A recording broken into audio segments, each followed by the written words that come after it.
In 1957, my mother was living in Los Angeles, California, and bought a brand new white MGA, the two-seater British sports car. She had a Great Dane, a full-size Great Dane dog named Circe, and I have a photo of her and the dog sitting in the car in her driveway in Los Angeles. The house behind them is actually the house she designed and built. She was an architect at the time. When my mother moved from Los Angeles to Kansas City, she actually drove that car across the country with Circe sitting in the front seat like that. My mother kept the MGA even after marrying my father and after I was born and was growing up. I remember driving in the car when I was a kid, but I never got the chance to drive the MGA. By the late 1970s, my parents decided to park the car in our garage where it sat for decades. I think it needed more repairs and they didn't have the money and realized it wasn't really a great family car. So it sat for years and years unused in our basement until about 2000, the year 2000, when my mother passed away and then my father sold the house and was moving. And so the MGA ended up here in Columbia, South Carolina. My father decided to bring the car to my father-in-law, Mike Straley. Mike was thinking about trying to restore the car and maybe even giving it to our daughter, Morgan, who was very young at the time, but thought by the time it was fully restored, she'd be old enough to drive. So it sat for another over 10 years in his garage as he was sort of slowly buying the gear, the seats, the things that would be needed to start to restore it, but never really got a chance to begin the restoration. And so by about 2016, we finally decided it was time to restore the MGA. And that's when Bart entered the picture. The car had been put up for over 30 years, so you can imagine it had multiple issues. It just simply hadn't been run. And when I got it, the engine was completely frozen, the transmission was questionable, obviously the tires and the body, everything needed to be restored. And we had talked to the Adams about it, and we had two options. One would be doing a frame-off reconstruction where you take everything apart in the car, or, which was my initial charge, was to get the car running and of course stopping. As we progressed, the car kept getting better and better, and finally decided that we should go ahead and do a complete restoration but not frame off, which would mean about half the cost, but still a very attractive, nice running car.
I played with this fender this afternoon. I tried to buff it out and just see if we can get a decent finish. A decent paint job on this would require taking the fenders, hood, trunk off, doors, and make sure all of that gets blasted and cleaned up really well, get all that painted. If we can deal with the engine bay. But the next step is to, if we're going to wire it, then that's what we're going to do. But see, all this wiring up in here is where you run into trouble if you pressure wash. See that one back there? Yep. You hit that pressure, it's going to just rip it all out to shred. So that's, and then you've got the windshield wiper motor back in here that would get damaged. But if we're going to replace it, then all this stuff comes off, and we pressure wash everything. Then we can really paint it and make it look good. So that's the plan at this point. Okay. This is the new master cylinder for the brake and the clutch both. So if we're going to wire, then this has to come out again. It's just the bolts are lifted out because we've got to clean all that up underneath there. But you can see this wiring back in here, this main part. You hit that with any kind of pressure, it's going to come apart. You were very fortunate with some things on this car. One of them is the floorboards are wood. Right, and those are intact. And they're fine. Right? Yeah. They're fine. Yeah. I mean, that's amazing that they are. And I know your mother, Mark, primarily drove this car. Whoever repaired the shock arm on that side put her life in danger. Put a what? Put her life in danger. Oh. It was held on with baling wire, literally. It's in that bucket. If that had come off on the right-hand turn, that car would easily have spun or dropped down. It was poorly done. And the wiring was poorly done too. See, this was the clutch line. This is what takes hydraulic fluid to make the clutch go back and forth. How much do you think went through that hole? Say, it's all yucky. This should be. Wow. Oh my gosh. That's just from sitting for years and years. Okay. What's that? This was the master cylinder for the brakes and the clutch. Ew. I already scraped some out. Oh gosh. And that's, again, it's just age. It's just sat up.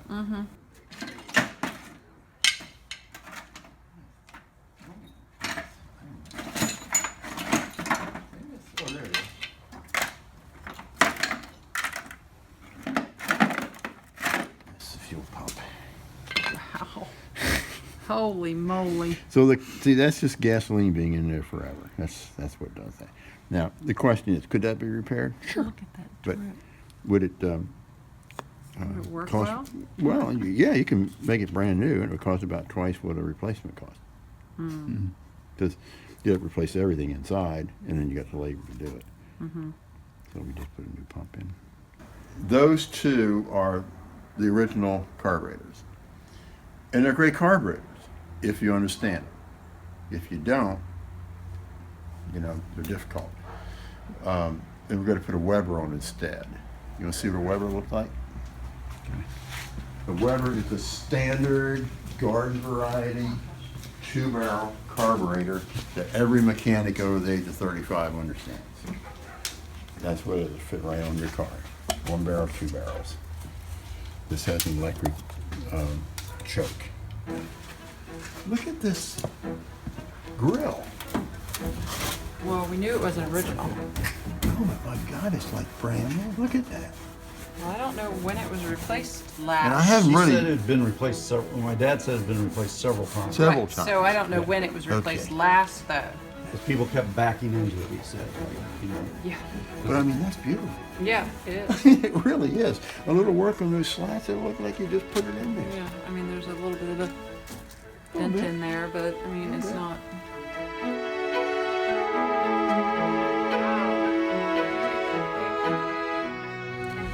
So we had the engine rebuilt, we had the transmission rebuilt. Everything in the brake line system is new. Most of what's in the engine is new. Some things like the crank is not, but what we could salvage, we could. Remembering that the engine was frozen tight when we got it. It would not turn under any circumstances. Most important, we put a new wiring harness in because the gremlins had gotten into the wiring, and of course they love to chew on it and eat it. And because of that, we decided to go ahead and replace the wiring.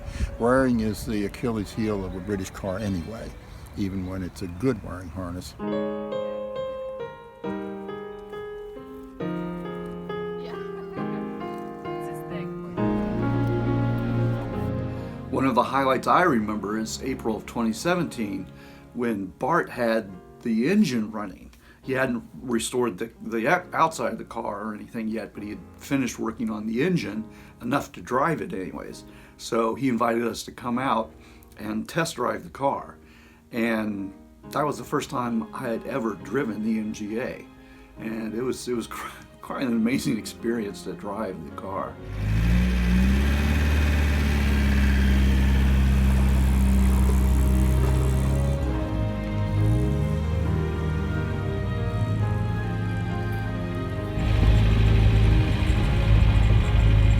What you think? It's fun. Yeah, it is.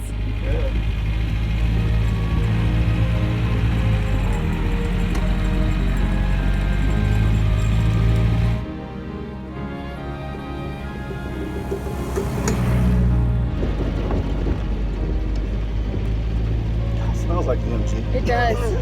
I remember that smell. Yep.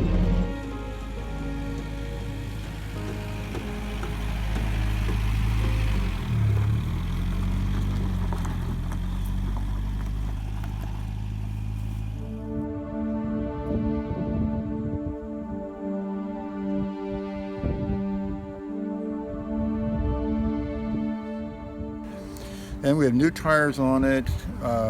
I painted it, which is only my second attempt at painting a car, and it turned out reasonably well.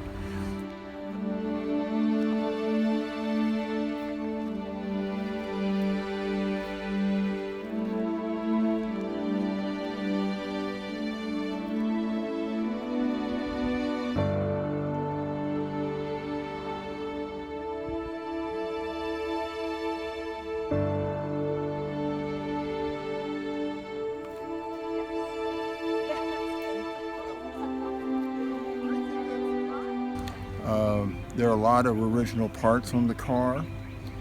Wherever we could salvage a part that was originally on the car, we salvaged it.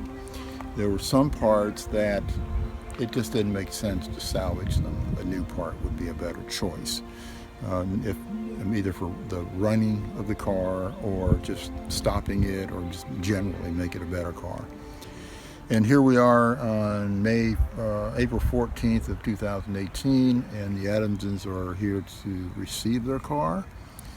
They've driven it and seem to be pretty happy with it.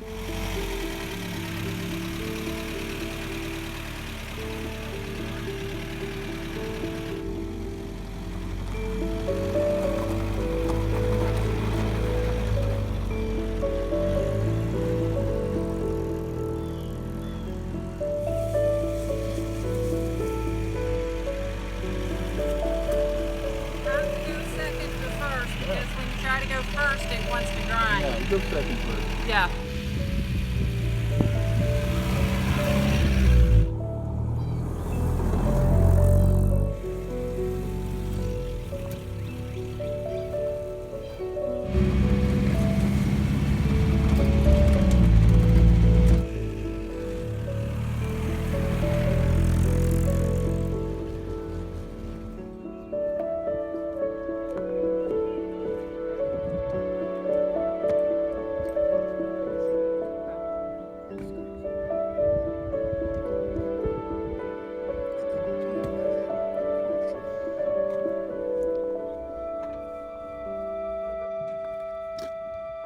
It's not like you're not gonna see the car, so. Right.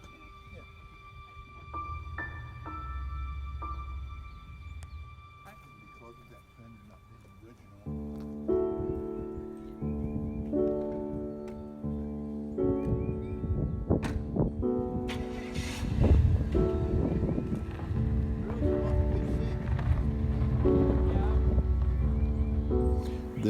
The one thing we got with the car that was a really big freebie, when they delivered the car to me, it had a completely new upholstery kit with it, leather. And that today is a roughly $2,000 investment, and they already had it. And when you get in the car, you can see that it's very, very good upholstery. So now it's just a matter of them driving it and enjoying it.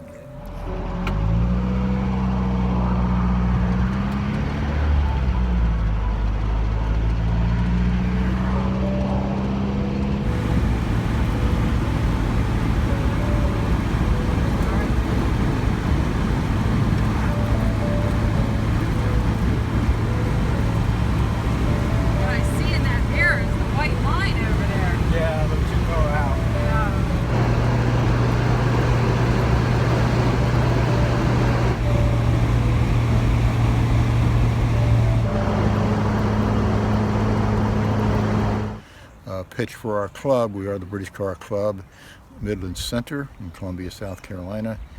And I had a lot of help on this car. Dave Hedrick contributed a great deal to it. The transmission was actually rebuilt as a tech session for the entire British Car Club membership. And about 20 people showed up to watch Dave Hedrick demonstrate the rebuilding of a MGA transmission. And what was interesting was at least a half a dozen people then understood by watching it that they would never have any interest in rebuilding one themselves. That's just way too complicated. Now Bart and I took the transmission out of the car with the gear shift lever on, which it didn't going to go back in that way.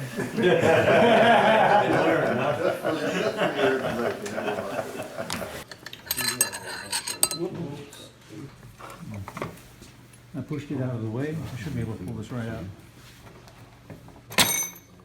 I think I did.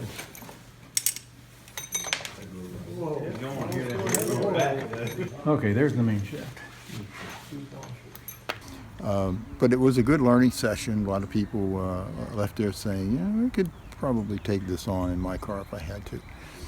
But here we are with a nice car, 1957, 61 years old, older than the owners by a good margin.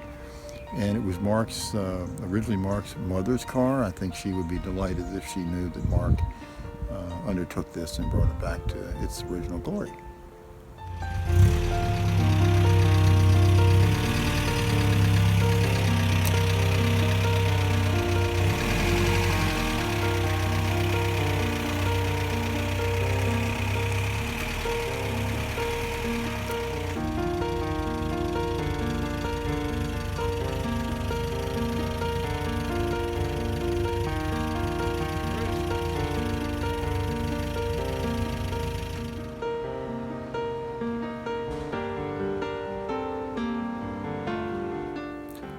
I'm just happy that the MGA is restored, is working, but it's still in the family. You know, I hope my mother is happy to see it running, happy to see us driving it. It's a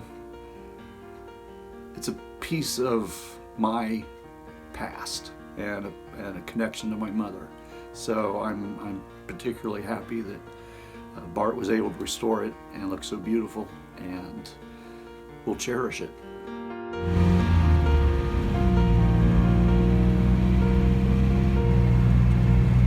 It's a Sunday drive with just me and my girl. Yep.